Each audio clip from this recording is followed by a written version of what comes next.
Welcome to Homefront Sit Rep. I hope you're in for a great show today because I'm just a veteran talking about what's on my mind and maybe yours. You can find Homefront Sit Rep on Apple, Amazon, Spotify, or wherever you find your favorite podcasts. You can also check out Homefront Sit Rep's YouTube channel. Buckle up, the show is starting.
Welcome everybody to a early Monday edition of Homefront Sit Rep. Hopefully everybody had a great weekend and your Monday was awesome.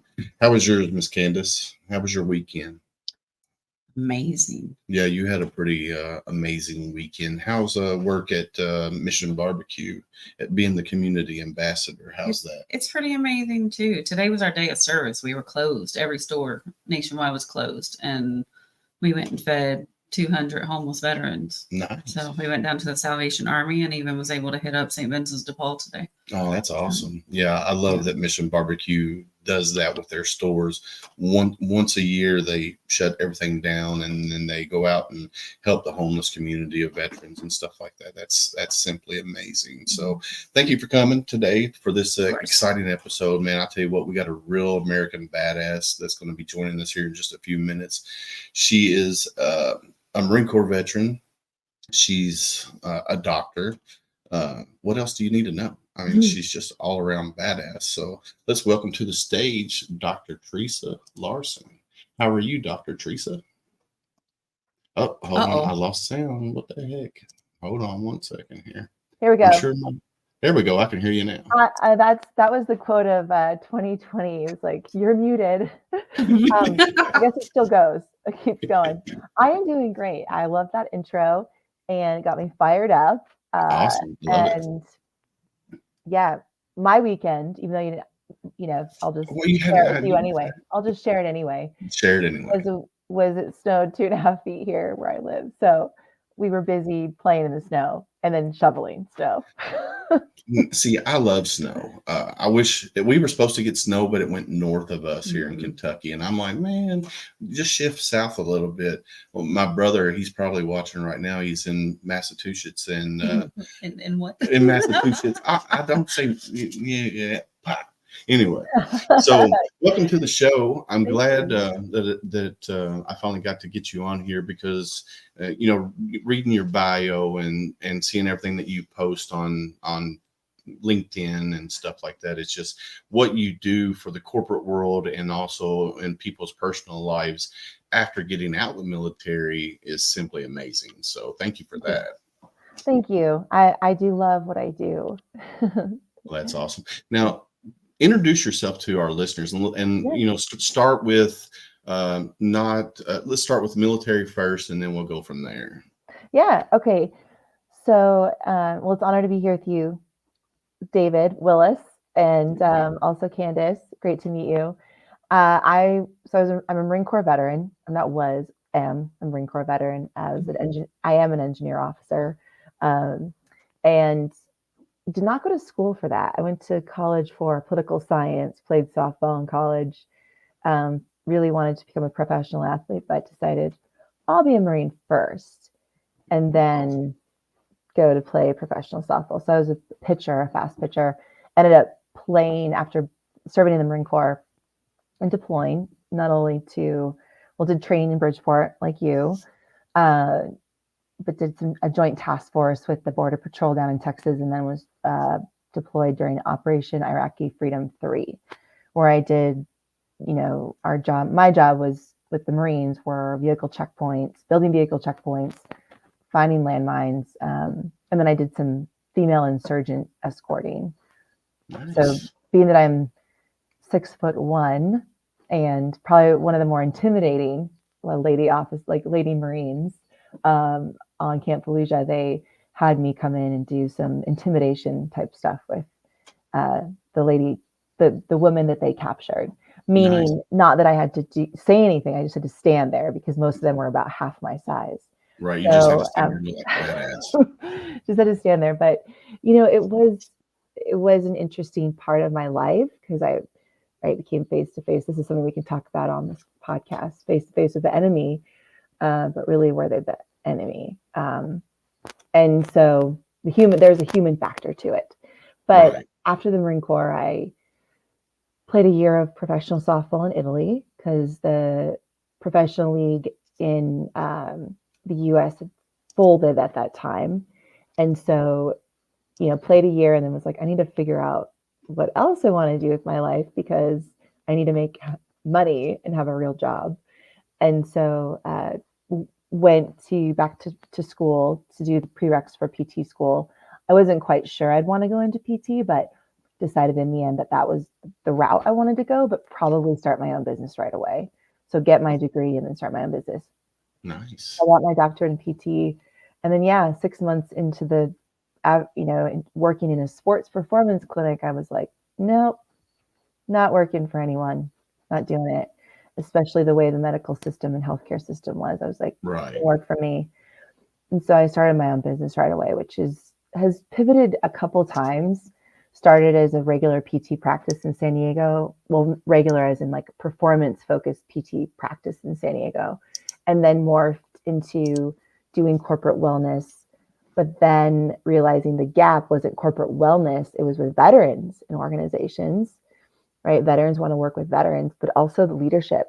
Like if you really want to make a dent in a company culture, you've got to start with the leadership. Mm-hmm. Because if they're not bought in, then they're not going to advocate for, they're not going to keep funding programs that are good for their people. If they don't care about their well-being, then they're not going to care about it for their people. Right. So where we stand now is we run leadership retreats. We do leadership well-being trainings for organizations and work with veteran ERGs. Nice. Yeah. So we were talking before, we got on here that I'm part of AT&T, and then our corporate, our national AT&T veterans, we do, our yearly conference usually down in Dallas, Texas. And when I first joined, 5, 6, 7, 8 years ago, it was a real big thing. And then this year they actually, COVID came in, and then this year they did everything online. And I'm like, you don't get the same experience as going there and seeing all your peers and all the other veterans and stuff and doing everything online. They cut it down from a week long to one day. And it's just like, it's not no fun. And like you said, it does start at the top. If the top of the chain of command really cared about the people below them, then it just it's got to start with the leadership. Absolutely. And as much as that was kind of in a way a hard pill to swallow, because when I was working in the corporate wellness space, you're always working with HR, and I'm not, I was a PT and then a Marine. Like I wasn't trained in business. They don't train you in business, but I kept thinking like, what the hell are we doing here? There are people here, but why aren't the leaders here with them? Like, like I used to train with my Marines. I didn't just send them off to do their own thing. Like I would be with them, training with them, learning from them, and then learning from me. And that's how I feel like it should be. It should be, you're right. And when I was running these corporate wellness programs, that's not the case at all. You just have these executives just in their office doing other things, not even paying attention. And I was like, nope, that's not how I want to be. Yeah. That's not how I want to serve people. It's not going to work. And come to find out, like those employee assistance programs that a lot of companies, invest in, nobody uses them. Yeah. And so how are we actually making a dent in people's lives? Well, I'm a leader, talking to other leaders like yourself, like you realize, oh, we think alike. Like we know that our example is what's going to impact the people around us. So that's where we got to be, is with the people that have to set the example. Yeah. Within families, it's the parents. But if I can reach parents through companies, right? Maybe I can change the world through company cultures, because people are paying attention to life versus just the work. And leaders care about the lives of their employees because they care about their own life. Oh yeah. It seems like not rocket science, but it is hard to operationalize that for some leaders. Yeah. So JR put on here that he said there's a difference between a boss and a leader. And, Yes. and I would have to agree with him.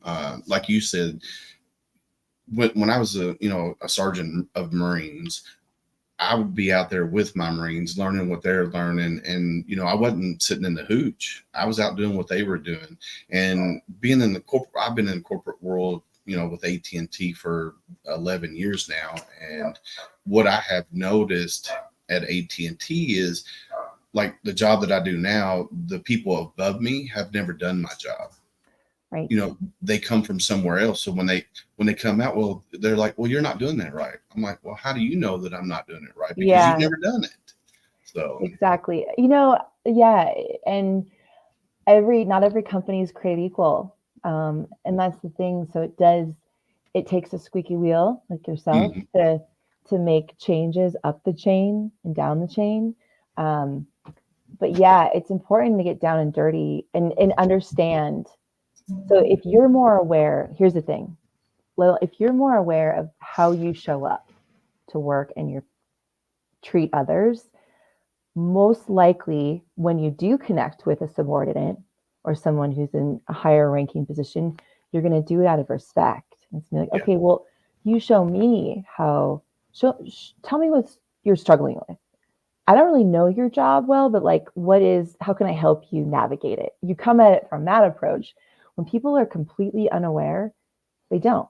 They come at it from a very selfish place. Like, let me tell you what to do and how to do it. When they've most likely, this isn't something that is easy to talk about in the workplace, but I bring it up whenever I do trainings, is like, what does that say about the leader when they do that? So there's a lot more about the leader when they ask questions like that or do things like that than the person they're talking to. I would agree with you 100% there. I've been at AT&T for 11 years, and I've had some really good bosses, and then I've had some really crappy bosses. Prime example, one of the bosses that I had when I first started, he came down from up north, and he says, I'm not here to make friends. I'm like, you don't have to make friends, but we have to respect you. And if you don't show us that respect, you're not going to get it back. Mm-hmm. And, it's just one of those things. And then you've got these bosses out there that will help you. Like if they'll come out on a job. Now, granted, AT&T being a union company, bosses, they're limited on what they can and can't do when they come out on the job site with this. Yeah. And some of them, like if I was pulling a drop from 200 feet away through a handhole or through conduit underground, well, one of my bosses would help either feed it or pull it.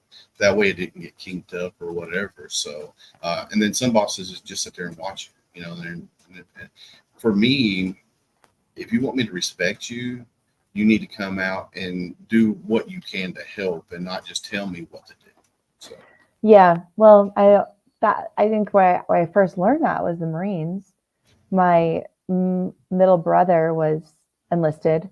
My oldest brother was an officer. He wanted to be a pilot, so he ended up, now he got out. He actually did 10 years in the Marine Corps, 10 years in the Coast Guard, and then retired. And now he flies for United.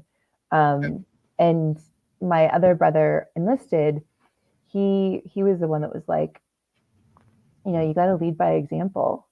Get down and dirty. Doesn't mean you need to be friends with everyone, but you need to give them the training they need, the respect they need. But it was, important to lead by example. Yeah, yeah, you definitely have to lead by. Now, so you do on your LinkedIn. If you go to your, you've got all kinds of things on. You got founder of Movement RX, Marine Corps veteran on a mission. Let's see, hold on. To humanize leadership, keynote speaker, author, former pro athlete, and school safety activist.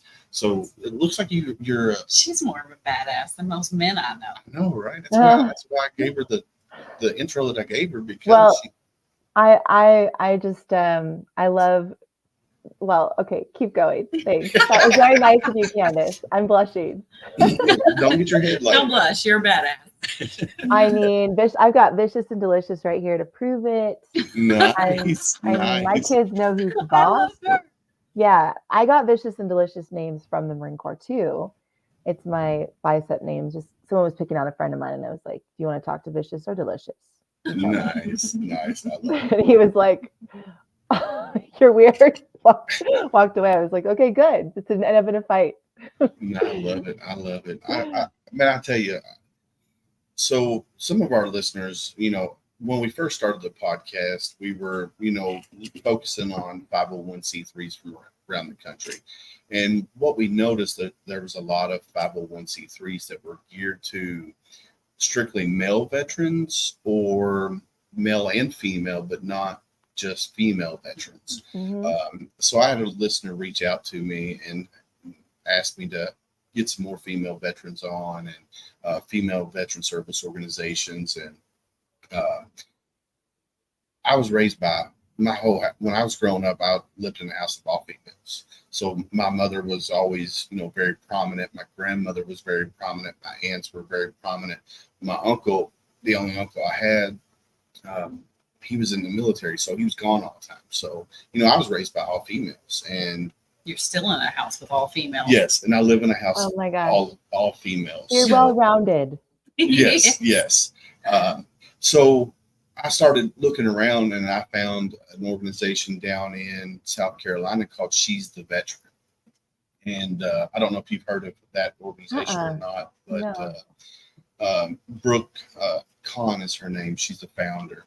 And you'll understand the reason of the name of the organization here in a minute.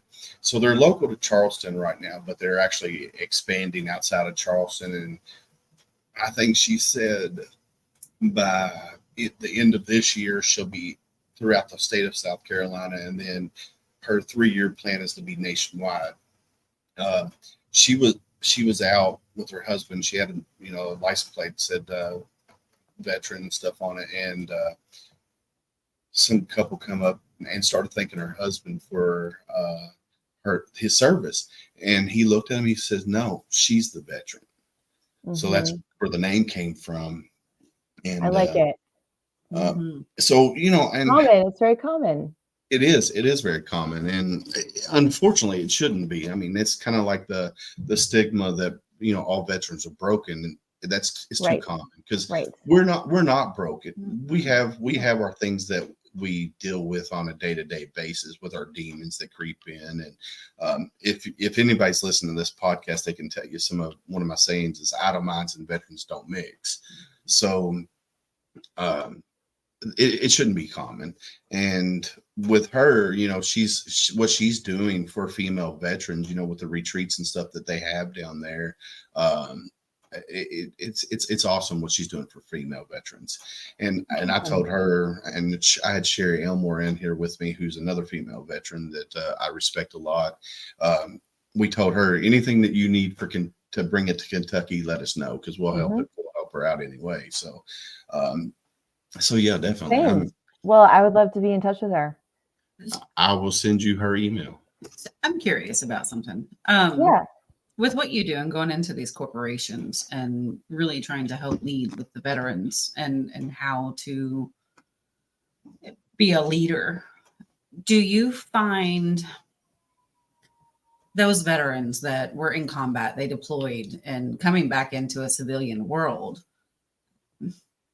how much trouble are they having with somebody that's not a good leader? Because it's so structured. You especially you look at your Marines and how structured you are, and then bringing them into the civilian world where you go into a job and it's a mess, and there's bosses that shouldn't be bosses. And do you find that they struggle more with that? Is that So anything that you actually focus on with your training?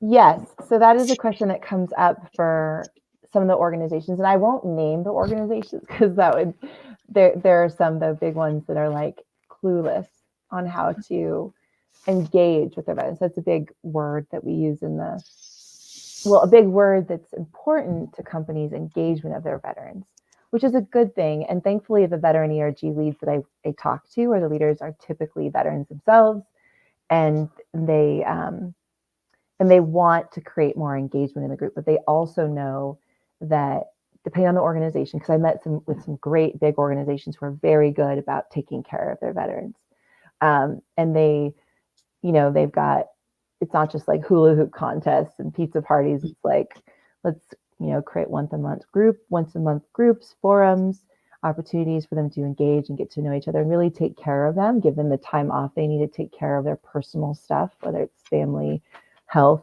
Try to give them one company I know really works to give their veterans and employees in general the ability to just show up as they are. Like if I have a 3-year-old and a 6-year-old, some nights are just not great, and I can wake up and I still gotta put on my game face, but they let the, if you just aren't feeling it that day, if you're like, I'm not here, like be okay to say that out loud. Like some companies just won't allow that or don't accept it.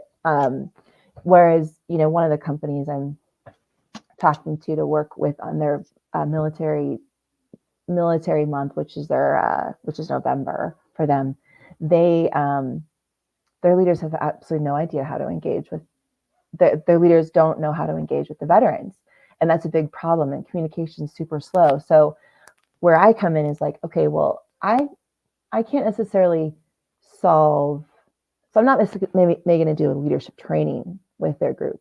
Maybe after they see me speak the first time, sure.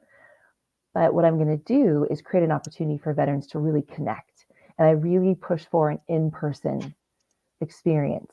And what I do is I have the veteran ERG lead invite the executive staff and at least get a handful of them there. Doesn't have to be all, to the experience. Right. And what that does is it gives them an insight into, just stories, things that we deal with, and a different language to use when they're connecting with veterans. And the language isn't, it's a language of empathy and compassion, which you should have with anyone, right? But like taking the time to it's like when working with adaptive S, they don't want to be seen as different, but just acknowledge, like, thank you. It could be not just thank you for your service, but like what did you learn from the service that can help you in your job? I want to learn from you. Like what, and that just doesn't happen a lot in the workplace. So I try to create in the trainings I do these conversations between leadership and veterans around what life was like as in the military. How can it be better for you now? What you learned in the military, how can you bring that to the workplace? I want to learn from you. Kind of like what we talked about is, as a young Marine, me going into a platoon, I'm not just going to be like, I know exactly what I'm doing because I'm 22 and I just graduated college. Like I'm going to learn from the sergeants and staff sergeants, and even all the way down to the privates. Like I want to learn about your job. That's what needs to happen on a corporate level. So every company is a little bit different in how I approach it. Do you do your research on them before you go, just to see what the company, like on the company's main website page, just to see how they describe themselves? You know what I'm talking about? Kind of, sort of. I look at mission statement, vision statement. Yes. But when I talk to the veteran ERG lead, I get usually the good inside scoop, right? Because they're someone that usually some type of senior leadership that have been there for a while, and they can tell me about the culture from their perspective. Now I know it's from their perspective, but I kind of look at like, what is mission vision of the company, and are they aligned? Are their actions aligned? And the veteran ERG lead can usually help me with that and tell me that. I got So you. yeah, it is important to do. Usually, I do more research on the individual I'm connecting with too, because I mean, I one of the big ways I grow my business is through speaking on stages, at conferences, at offsites for companies. Right, that's a great way for me to build trust quickly with an organization.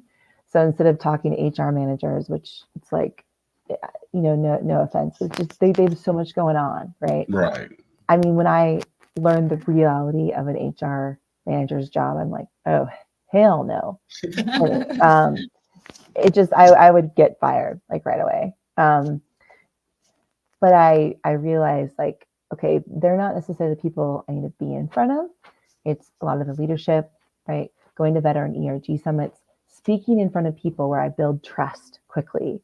And so then it's easier for them to bring me into their company, because instead of, LinkedIn's great, right? Like LinkedIn, you can see a lot of the things I do and teach, but it still doesn't beat when they see you from a stage and they see the passion and knowledge that you bring. It's like, oh yeah, like I would love to bring you into my company.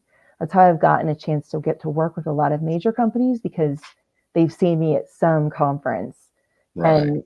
And that means a lot to me, right? I have a voice, I use it, and I need to use it in a very ethical, a very firm way of like, leaders, wake the fuck up, like wake up, you can beat that out, hopefully. No, it's We're live. live. Yeah. It's all right. Wake Everything. up, No. like let's like live the best life we can now. And you know what? By living the best life, you're also going to help your people do the same. Mhm. And yeah, I know there's going to be a lot of ups and downs and challenges you're going to face, but at least meet people where they're at. Yeah, definitely. No, don't worry about cussing. I mark everything explicit on these, so don't worry about that. You're a Marine. But no, yeah, it's like I know with I just so want to make sure it's not everybody. Is it just Doc? I don't know. Is it frozen for anybody else? I got a comment saying he's frozen. Uh, it's not frozen on my end. It's not frozen for me. Is it frozen Oh. on here? No, No, so we're good there. I think it's just Doc. just you, Doc. I think it's just you, Doc. Sorry. So Doc is a Thomas Reardon there. He is a corpsman, Navy corpsman. He was in during Desert Storm back in the early 90s. Really good friend of mine in the show. And so I'm hoping he's back up and running. So, but yeah, so for me, being with the ERG that I'm in with AT&T Veterans, most of the other people through state leadership, through different states and stuff, they're managers. I'm the only non-manager that does it for the state of Kentucky and for the national organization. For me, it's hard for me to make a lot of the meetings and stuff that they have for the national board and then for the chapter boards and stuff, because my job doesn't allow me to take off time to go to these meetings, and because most of the time they're in the middle of the day when I'm working, playing in the dirt, because that's what I do now. I can't take off of what I'm doing and go to meet these meetings. And I'm like, and I've been trying to push it up the chain that, hey, I'm the only one for the whole ERG that's not a manager of some sort, one first level or second level manager. And so far it's been a no-go for me, because I'm a peon basically. So Help me out with this. I don't know if it's a civilian thing or if it's just not a corporate thing. What is ERG? Employee Resource Group. Thanks. Yeah. And I'm sure Mission Barbecue's probably got one, maybe. The more we talk about this, like they already have their values are based around our veterans and our first responders, and it's the primary focus. Right. So what they do But yeah, they probably have something. I don't. It's probably on a corporate level. So Yeah, the because corporate level is still real personal, though. yeah, yeah. So with AT&T, you got your veterans ERG, you got your women's ERG, you got your Adaptive. Latino. I mean, it's so diverse. Like there's out there, like if you go to AT&T's website and you look at their employee resource groups, there's like 15, 20 different resource groups. Right. And like she said earlier, a lot of employees don't even know that the companies have them because they don't broadcast that stuff. Right. Yeah, if they don't, so HR will know. But the thing is, what's interesting is that nobody wants to be on a digital well-being platform anymore. I mean, there are people that will, but it's like 5%, right? And that's pretty bad. And I remember being having companies reach out and asking us about ERG type, like being an EAP program. EAP is Employee Assistance Program. ERG is Employee Resource Group. There's a lot of acronyms. I'm still getting used to it. Yeah. So, but we had some companies reach out to us, and it was like, I just always felt very deflated being on those. When people just kind of suck the energy, because it feels like I know what we have is very useful, but you're dealing with people who it's just a check in the box for them, and they, as much as their check in the box program with nobody uses is what they're going to be okay with because it's cheap. And that's super frustrating because what we have isn't extremely expensive, but it's not cheap either. We don't want to be cheap. It's an investment in your people. And so over the years, I guess that experience is, I've had to develop a growth mindset around it because it's like, well, I don't want to just be a check in the box program for people. We have an online platform. I do not want to be a check in the box. I want to be a program people remember and makes a difference in their lives and creates a real change behaviorally. And so that's thankfully post-pandemic, I started to do more in-person trainings and build some momentum there. I still do some virtual ones, but it's always interactive, like live engagement with polls and things like that, where I engage the audience and get to know them. But it never beats in person. And I will never, and honestly, to kind of get away from fitting into an employee resource group or EAP type program and needing to work through HR, we focus on leadership and well-being, because right then and there, you're talking to a CFO, a CTO, a CEO, a COO, who's a decision maker who can say, all right, or a veteran ERG lead, right, who usually has, they want to create engagement with the veterans. They have a budget to a degree, and they want someone who can help the engagement versus just another check in the box. But yeah, it's been a big growth journey trying to figure that out, because it's like, well, yeah, I've got programs and trainings that people can do virtually, but what's that going to do? Like, where is the impact there? And nothing beat in-person trainings. Nothing. No, I would agree with you, because AT&T, we do a lot of online training and stuff like that. And for me, I like to be hands-on or face-to-face, because for some reason, seeing somebody talking to me on a stage, I'm going to be more involved, with the conversation or whatever. Yeah. If I'm doing it online, it's just like, I could do this, I could do this. You can multitask. You can try to multitask, which is not helpful. And I might get half of the message, Yeah. So, yeah. And have you noticed with a lot of the corporations that you've dealt with, for veterans to be, in the ERG, do they self-report, or do they, because I know with AT&T we have to self-report. So if they don't need to say, "Hey, I'm a veteran," then we don't know they're a veteran. Yeah. So that is for most companies. I think that's the rule, the law now, or the rule is that you have to self-identify. And so there are different ways that companies will do that, right? And that's, most of the companies that have reached out to work with me from hearing me talk are like, I want to help more veterans self-identify. And so it's creating engaging, and I was like, in creating engagements that actually help their people, versus like, oh, this is going to just be a fun day. Fun is important, and I believe in fun, but like also a day that really helps their people, or an experience that helps their people in their life.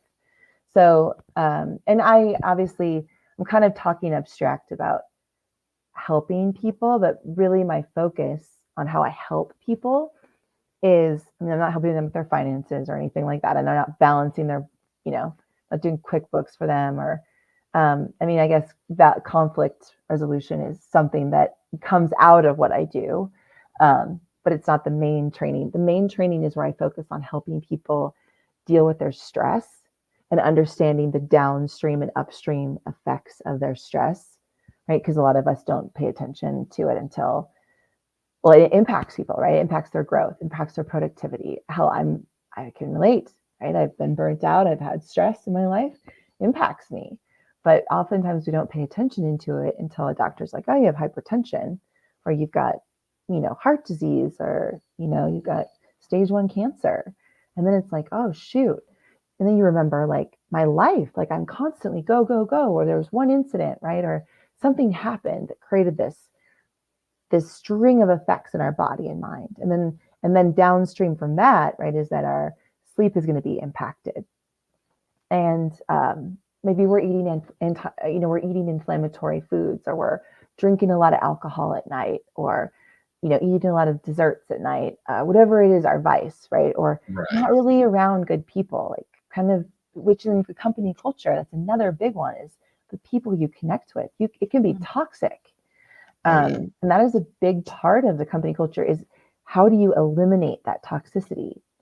Well, it has to start with well-being, actually. It has to, because that's how you can approach these tough conversations. When you're well and less reactive, more responsive, you will be more open-minded. And maybe you have to let people go, but you'll be more understanding.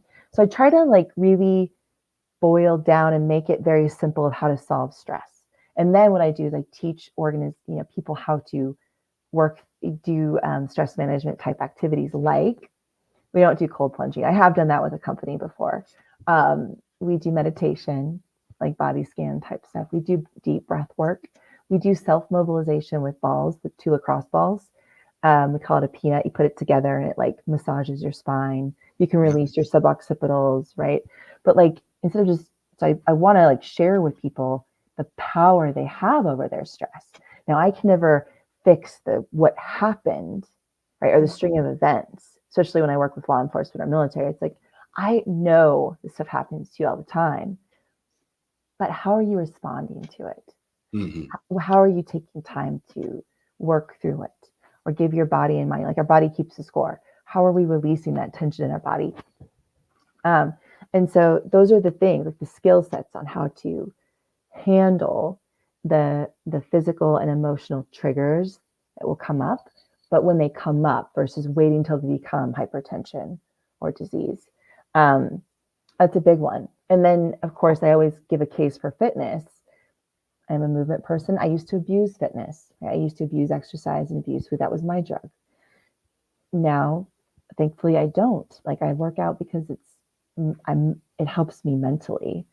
Right. Physical fitness improves your confidence, your ability to make decisions. There's just so much research around the positive mental aspects and emotional aspects of physical fitness. But I'll tell you what, we as a country, if you look at Dr. Google, it's like, well, crap, where do you even look? Like, Dr. Google is full of crap. Like, you're gonna live one more week if you look up your symptoms on Dr. Google. And literally, most of my friends here in Durango are medical doctors, and they're like, yeah, people literally bring in Dr. Google printouts and say, this is my diagnosis. I would like a second opinion. So anyway, people are a trip, man. Oh, they are. My mother-in-law, sorry. No, I was breaking off of that. She came to the house not too long ago. She goes, well, I'm now allergic to cold. And we were like, Did a doctor tell you that? Yeah. So yeah, that kind of breaks off what you're saying is they're using Dr. Google and, Oh yeah. It's oh God. it's a trip. Like people, but then again, I've used it. Like if I'm not I'm not a dermatologist, right? I'm a physical person. I do physical manipulation and things like are dead, not anymore. But like if I have a skin issue, I'm like, oh God, I look online. I'm like, oh my gosh, I'm gonna live like one more week. So then I'll just Oh text one of man. my friends. But it is funny. It's funny, but not funny. Yeah. But the thing is fitness advice. There's so much. You look on Instagram, right? Like, or any social media platform, it's a dime a dozen. Like, where do you even start? Are you supposed to train like David Goggins and meditate like him, or like Jocko, or what, or Jillian Michaels? Like, what do you do? Right. And here's the thing: all you got to do to improve your longevity. Well, there's a lot you can do, but the big things is, besides keeping your mental health, on point, which, okay, it's not just going to therapy or anything. It's like calming your mind through meditation and mind. I'm a big fan of meditation, mindfulness, and prayer. Sleeping, right? It's the best drug for everything. But activity, your cardiovascular, you got to be training 120 to 150 minutes a week of getting your heart rate up, and then also strength training, making your body strong. Because the one thing that really tells aging is your physical capacity. Now, if your physical capacity is declining, right, that's a sign of aging. Aging is just part of life. But if you want to slow down the aging process and disease process that can happen from kind of letting your body go, activity, cardiovascular activity, getting your heart rate up, walking faster, right, could be one of them. Running, swimming, whatever. And then strength training 2 times a week. So I like to be very clear on that, because you could do, right, if you like Zumba, then do Zumba, right? 120 minutes a week. I don't care. Just don't do nothing. Yeah, go And play some pickleball or something. I yeah, think and what's you'll, important that she just said is you said 120 to 150 minutes a week. So yes, a you're week. looking at 2 to 2.5 hours. Like, what is that? When you look at So if you look at it's like 30 minutes, 5 days a week, right? right, Which it's isn't a nothing lot. to make sure your mental health is Right. just in a good place. So, so the physical longevity.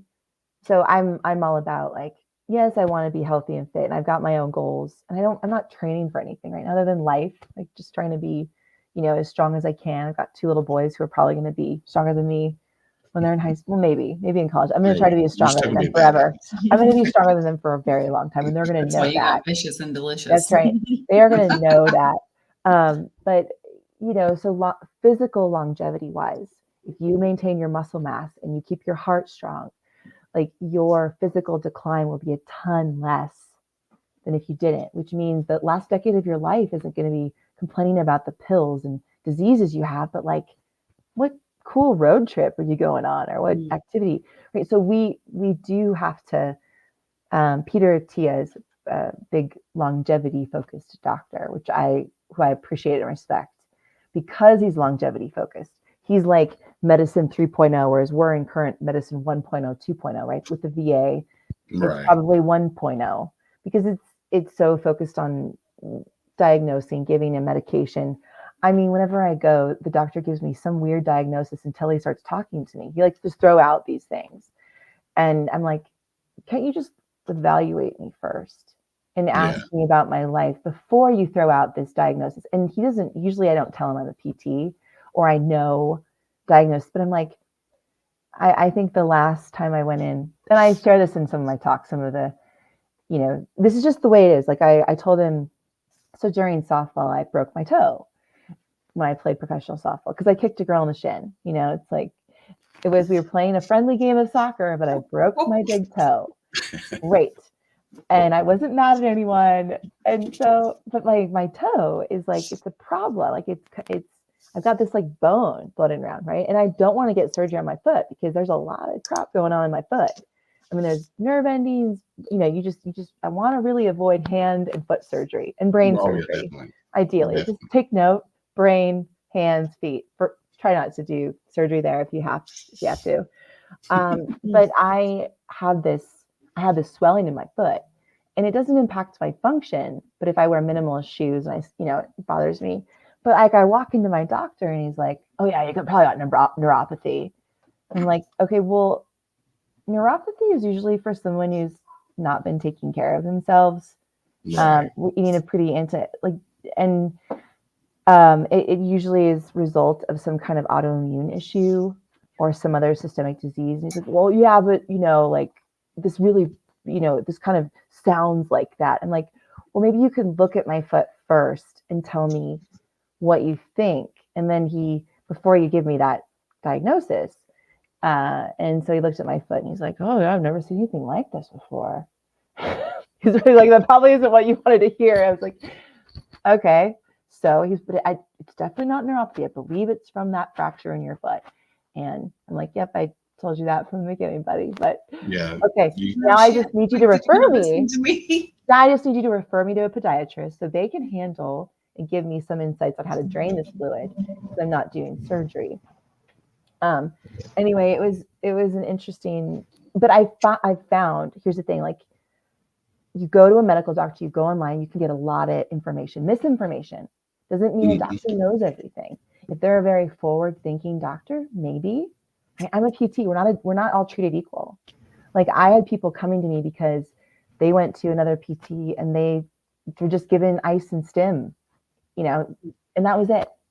And then given like leg lifts or something. It's like you got to treat the whole person. And so what I really try to do in whatever presentation I give is give people all the information they need to know.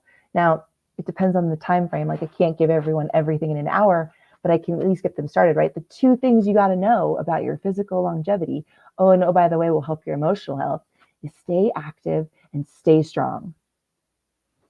That's it. Now, what do you tell somebody who worries about everything? So for like me, I'm a Marine. I don't worry about a whole lot of things. And if I do, I internalize it. I don't, wear it on my shoulder. But you do have people out there that constantly worry about things that they can't control.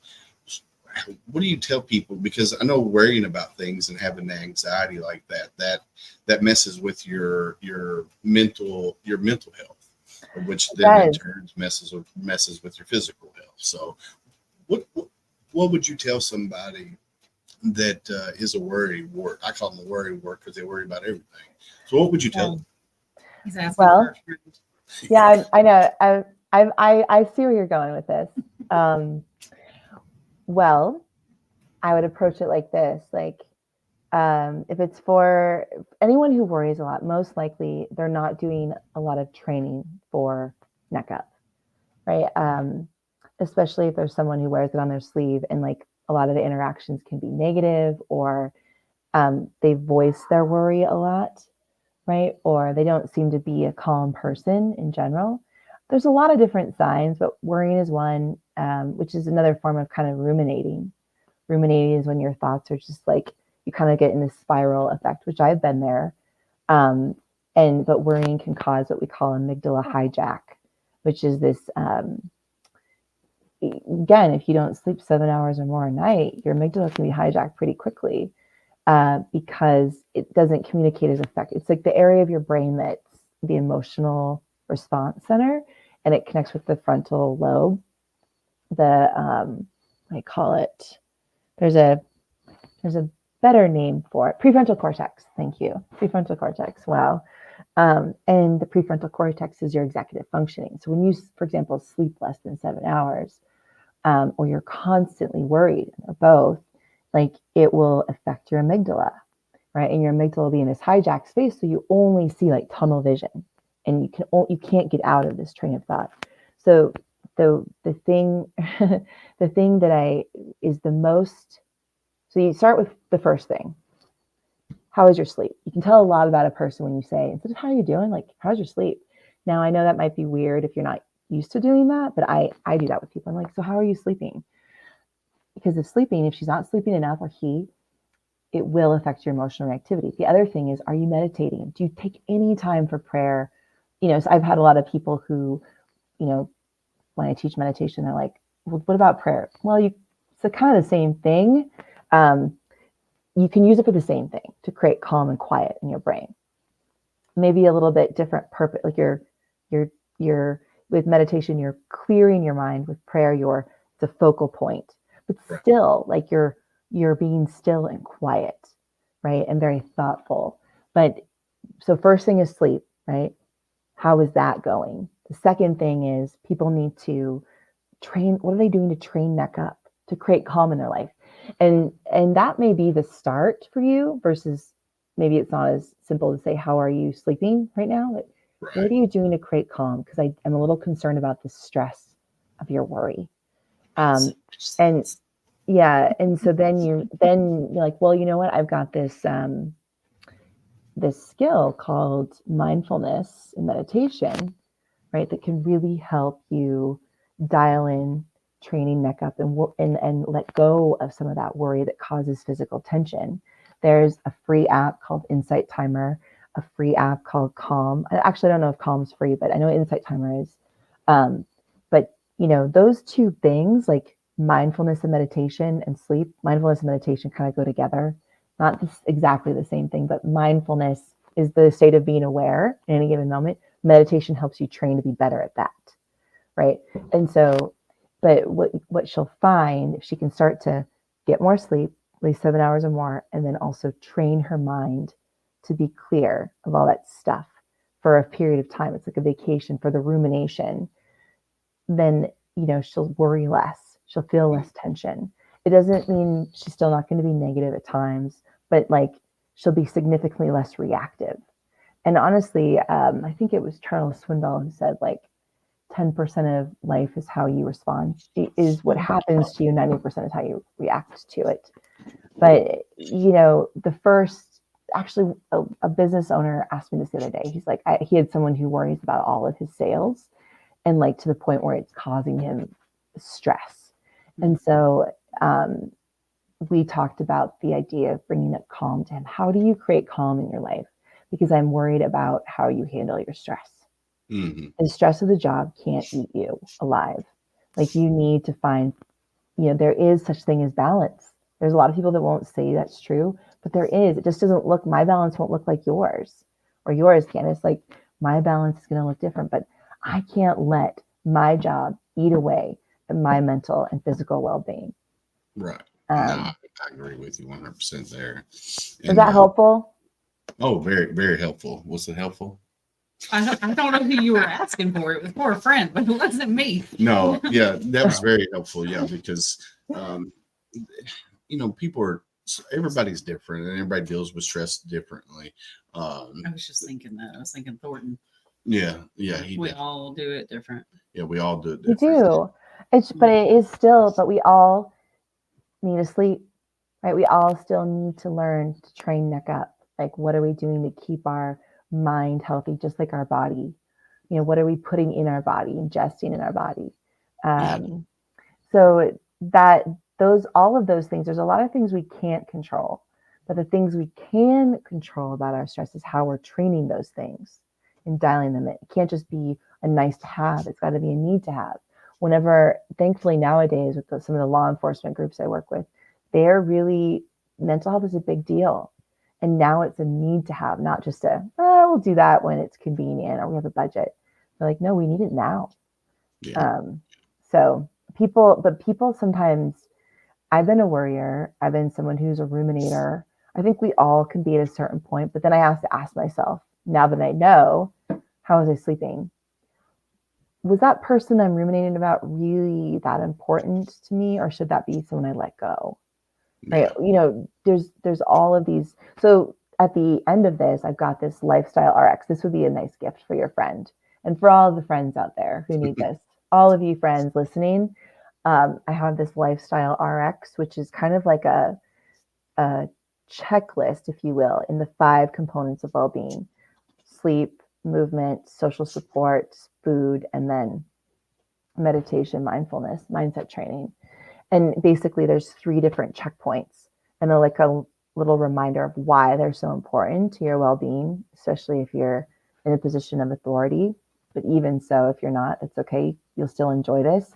But those things are a nice research checklist of like, am I doing this? Yes or no? And honestly, right, if you're on average sleeping 5.5 hours, it's a no.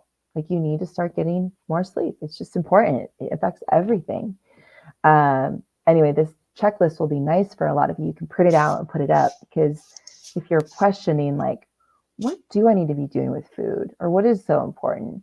Okay, well, here's a checklist, a reminder. And then on the back side of this Lifestyle RX is like my favorite, all my favorite mobilizations. So if you've got tension in your neck, your mid back, your hips, or your feet, boom, download this, check it out, see some of the funny videos that I do.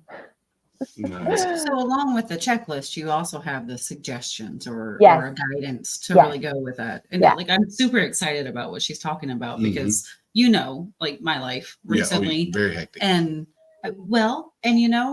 yesterday was a day of rebirth for me. But the things that you're talking about, that list, those 5 core things, are things that I finally decided for myself to start working on. And it's amazing how different you feel, how much more energy you have, and how much more you can breathe. And so I'm really excited to look at this and go, oh, it's what I've been doing. And here's some more guidance and some ways to take care of that. So I think it's awesome. Well, I'm excited to hear your feedback. And here's the thing to think about, because, I would another great read to help you stick to your whatever you're working on, or any of these skills, is Atomic Habits by James Clear. But I also like to bring up these, think about doing one thing a day, 1% better a day, and exponentially over the course of the year, you become significantly better. But just keep in mind, and everyone listening, those little excuses we make, like, I don't feel like it, I don't want to, I don't have time, or maybe someday. And all of those can really rob you of your health now. And know that you're not always going to feel like it. You're going to feel like you have no time, but really you do have time, because if we are really realistic on how much time we spend on our phone or just doing things, watching TV or whatever, and then the whole someday, like I've got 2 little ones. Sometimes I don't always make it to the gym or get in some of my training when they're asleep, but I'll do it with them, and it's maybe not as focused, but I do it. And so I just ask everyone to look at those excuses, because I've noticed they have robbed me of life in different chapters of my life, like really enjoying being well in my life.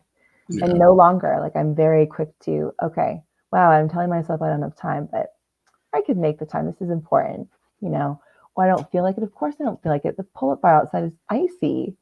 I don't want to go, but I'm going to do it anyway. I'm going to jump up there because that's just what I do. And I know I'll feel better once I do it. Heck yeah. It's almost like saying you don't have time is like a double whammy. Like you're looking at it right now and it's like, I don't have time, or right, I need to do this. And it's like, what you're not realizing is you're also cutting that time off the end. Yes. So right, you're losing on both sides. Lose, yeah. It is. Well, and also some of the people, I think that maybe it was the Dalai Lama that said, like, if you don't think you can meditate for 10 minutes, you should meditate for an hour.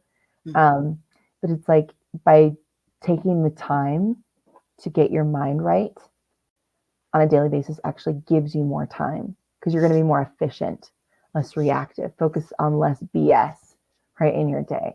So, that's just another thing. But sometimes you have to realize that the motivation is going to come after you take action versus waiting for motivation. Because if you wait for motivation, you'll wait your whole life. Yeah, that's like when you go to the gym and you first start working out, and it's not going the way you want it to go, so you get so frustrated. But you have to I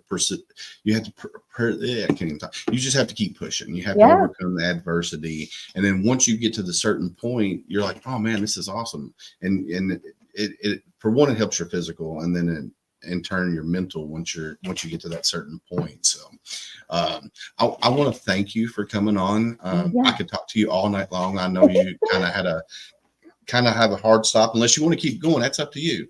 But we are at that hour timeline that you set at the beginning, so I could keep talking to you all night long. For one, you're a Marine and you're a badass. So and a woman. and female at Yeah. that. So, And I love that you refer to so much as her and she, and I'm like, yes, get it. Yeah. And Willis, like a bunch of your upcoming stuff, like there is lady love coming up, and it's just Oh, it's nice. amazing. Mm. yeah, I got Tabitha Bartlett. She's another Marine Corps veteran. She runs the Oath We Took podcast. She's coming on. I got She Serves She Rose coming on.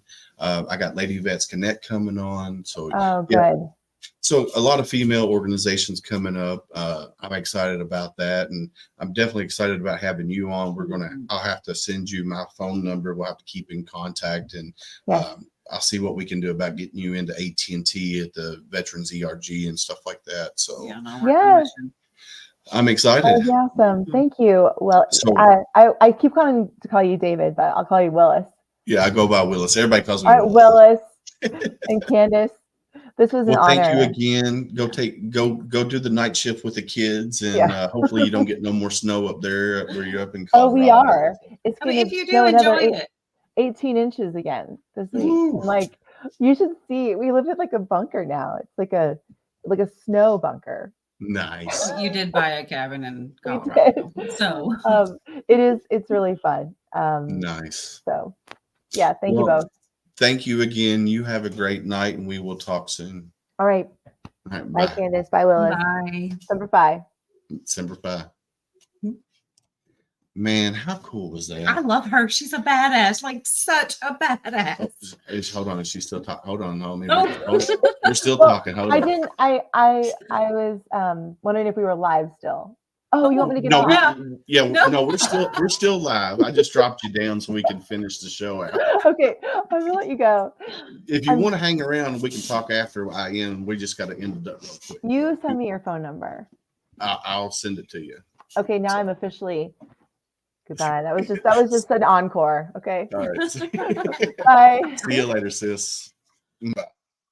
Man, dude, badass. Yeah. I'll tell you what. I was super excited when she reached back out to me after, when I did my research on her and stuff that she was posting and the stuff that she was talking about. It kind of fit right into what we do on this podcast with helping veterans. And, we say it all the time, one veteran at a time. And what she does, she focuses not just on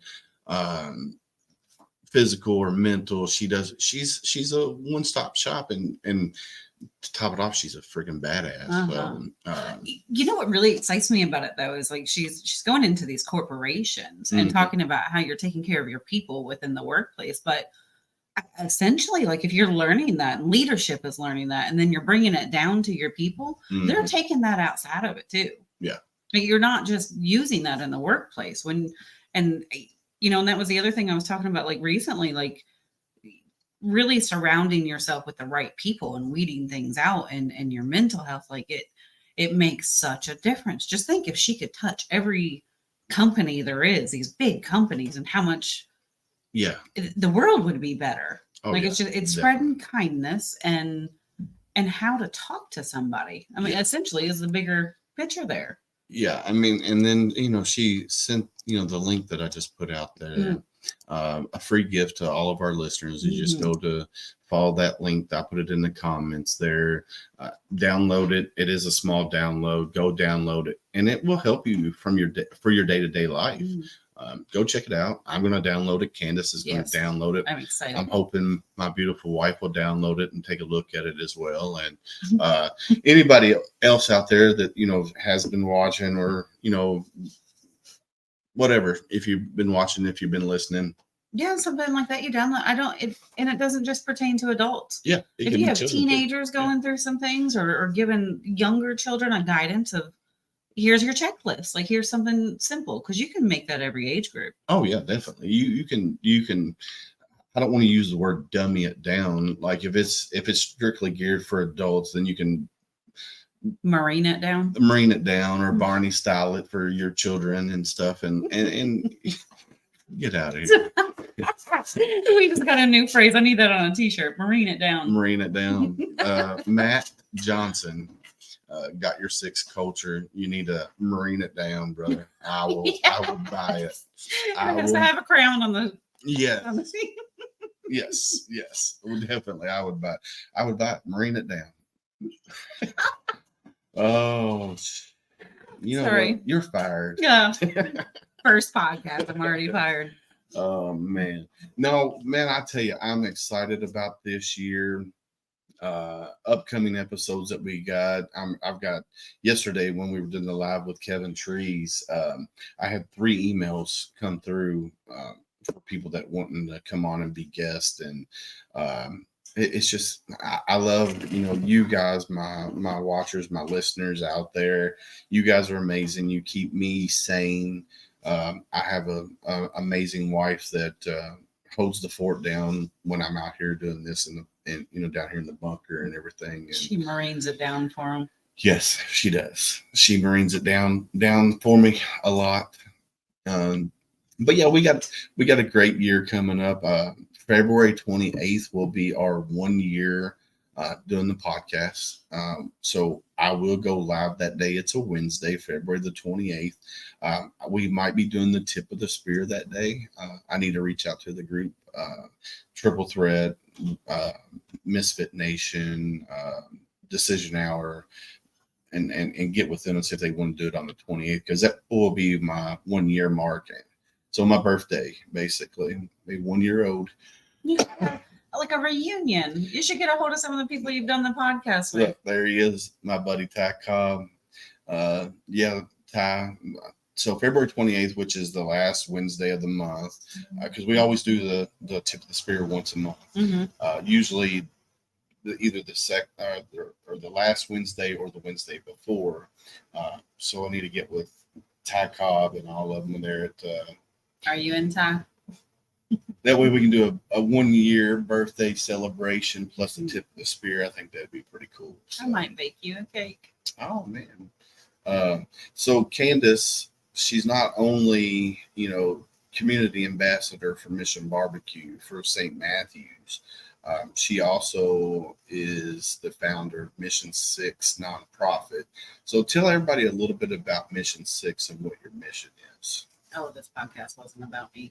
I know, but I guess I really didn't have an introduction. No, you didn't. Mission 6 was started. It was originally called Up to Snuff, but divorces, they're an ugly thing.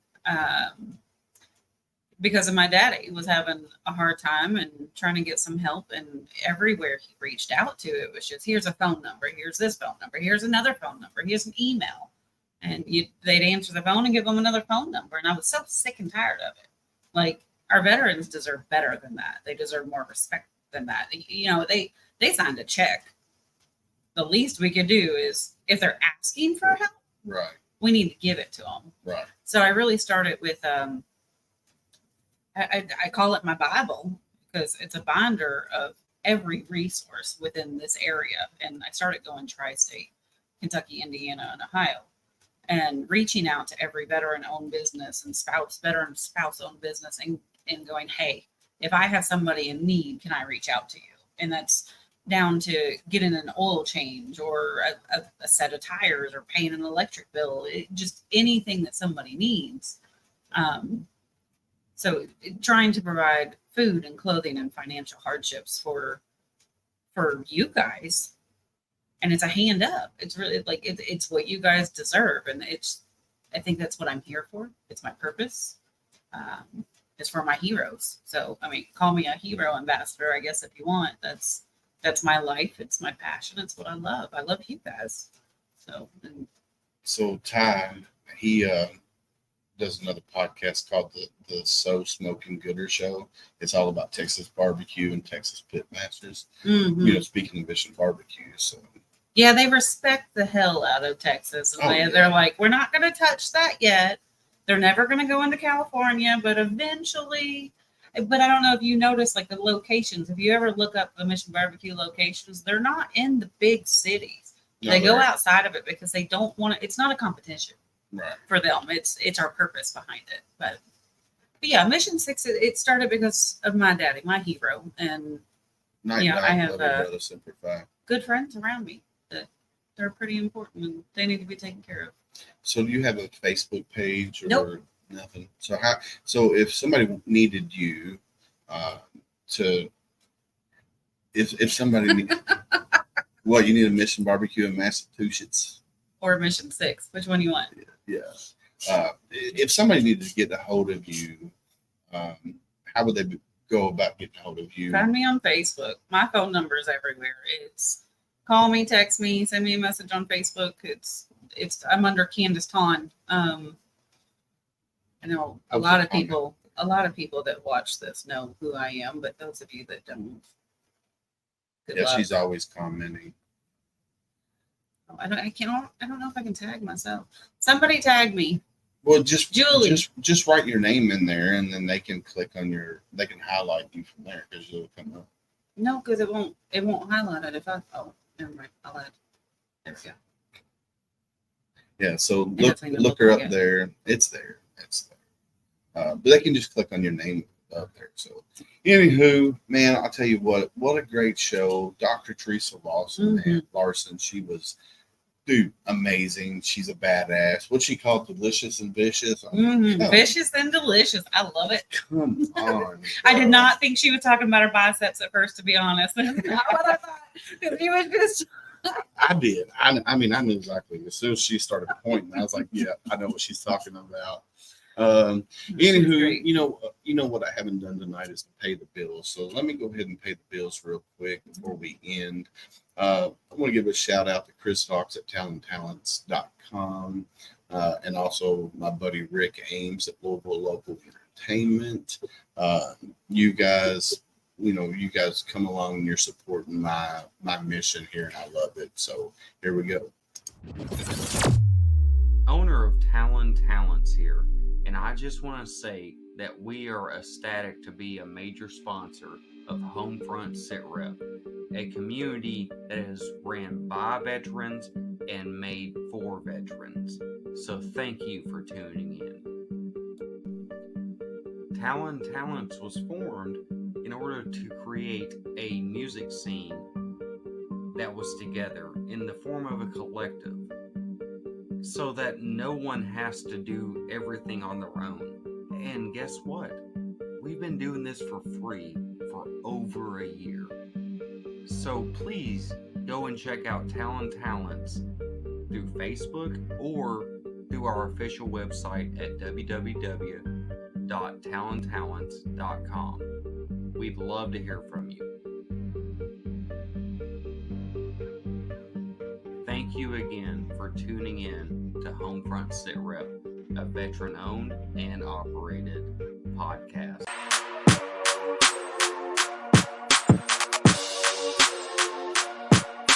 My name's Rick Ames. I own Louisville Local Entertainment, a company for music shows, promotions, and bookings in the Louisville music scene. As a veteran, it's my honor to support and sponsor local veteran-owned businesses such as Homefront SitRep, made by veterans for veterans. So if you're in the music business and need some help booking or promoting a show for free, look me up, Louisville Local Entertainment. And thanks for tuning in to Homefront SitRep. And we're back. Let me tell you, I mean, tonight was a great show. You know, second show of the year, and God, I'm just hoping it just keeps on getting better from here with the people that we have lined up come on. And I don't know how you can beat Dr. Theresa Larson there. She's, like I said, she's a badass. Nothing, you can't say nothing else. I mean, she's just a complete badass, bro. Just everything. Just a complete badass. So yeah, but I do love the new Rick video. Oh yeah. Yeah, I noticed that. What was it? The last podcast? The first one you had it, or no? I've had it for a while now. Oh, maybe it was A just little my while. first time. No, I love it. Rick's a good dude. No, Rick Chris. is amazing. Chris is amazing. What they do for musicians and vendors and promoters and venues and what they do, and they do it for free. Yeah, but you know what? What? You're pretty amazing too. Nah, And you do it all for free. nah. I'm a You jackass. do it for free. Oh yeah, well you're a Marine. You're a Marine. I'll give you that. But no, you're pretty awesome too. Look Well, what you do. Well, thank you. I try. And Danny, I need to hear you say golly. My brother Danny Robinson. I served with him in 2-8 golf company back in the day.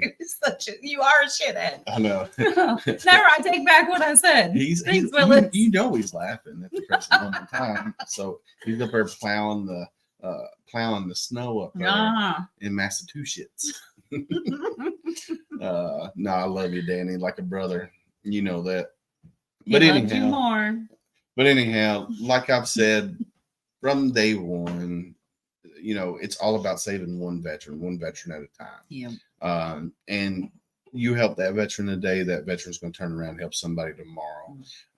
And I said it last night when I was talking with Kevin here.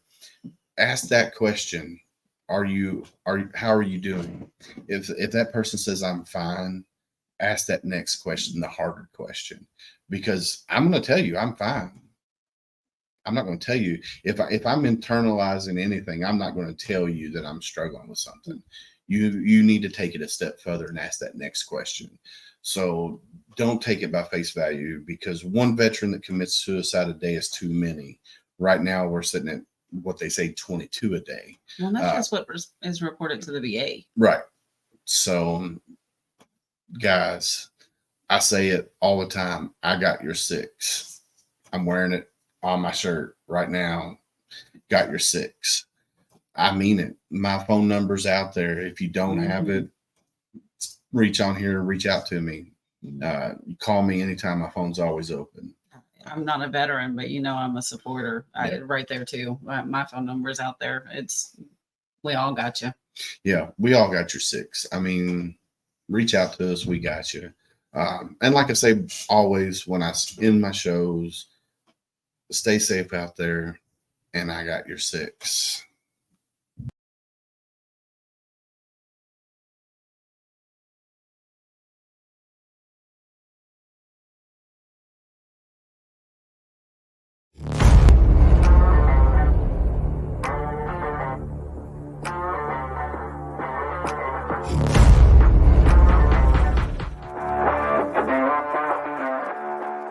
Thanks for listening. Hope you enjoyed this show. Suggestions and comments are always welcome.